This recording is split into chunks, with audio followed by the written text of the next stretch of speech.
us win. That's all we got to do. Win on three. 1, 2, 3, win. I was recently asked about my relationships surrounding black and white athletes, my personal interactions, and what those relationships have meant to me throughout my past 40 years as a sports videographer. My vision has always been to capture and breathe life into images to tell a story. Oh, and did I mention, enjoy the ride. And what a ride it continues to be.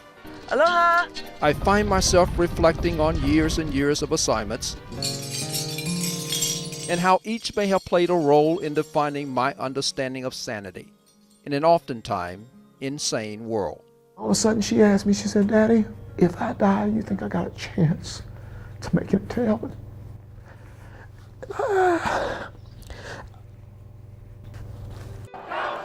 In a world that we're all trying to find our rightful place, the wide world of sports has always crisscrossed every race, color, ethnicity, gender, and class, under and including the rainbow.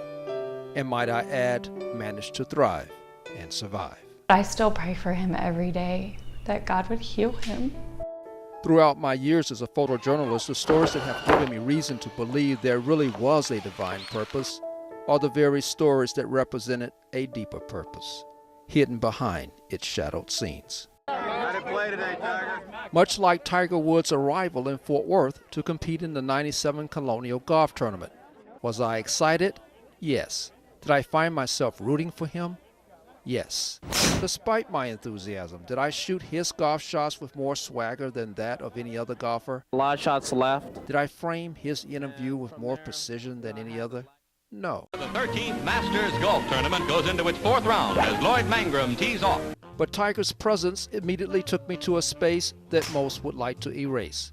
A time when people of color were only allowed at the elite country clubs as waiters, cooks, dishwashers, and locker room attendants. The only way that a black man could set foot on a golf course was as a caddy. Yes, I was selfishly rooting for Tiger. The manager of the Texas Rangers, number 38, Ron Washington. When Ron Washington was named the first African-American team manager of the Texas Rangers and eventually took them to the franchise's first ever World Series, I would be less than honest if I said it didn't have deeper meaning.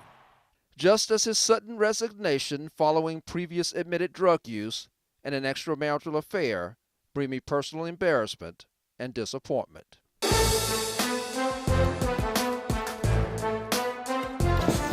Of course, some stories will always have deeper meaning than others, but that in no way diminishes every relationship.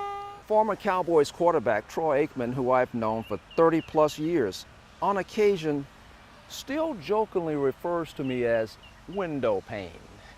Not out of disrespect, but because of a horrible golf shot that shattered a mom's window on the 18th fairway. Did I mention on Mother's Day? Being a Dallas Cowboy, it's beyond words for me. But my working relationship with Aikman is no different than that of Dirk Nowitzki, Muhammad Ali, Nancy Lieberman, Lee Trevino, or Adrian Beltre. All are valued members of my extended sports family. Diversity and inclusion. Each unique, each a different voice. Very disappointing. At the end of the day, does it really make a difference that this journalist is black or that athlete is white? Or any other combination for that matter? As long as there is fair representation, responsible dialogue, and unbiased reporting.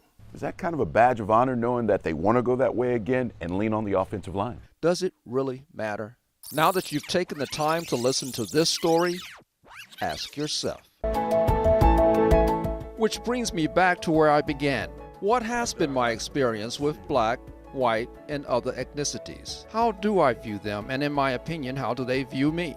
Are there inherent biases controlling these discussions? Funny, now that I give it some thought, I now realize I never gave it any thought. In Dallas, I'm Arnold Payne.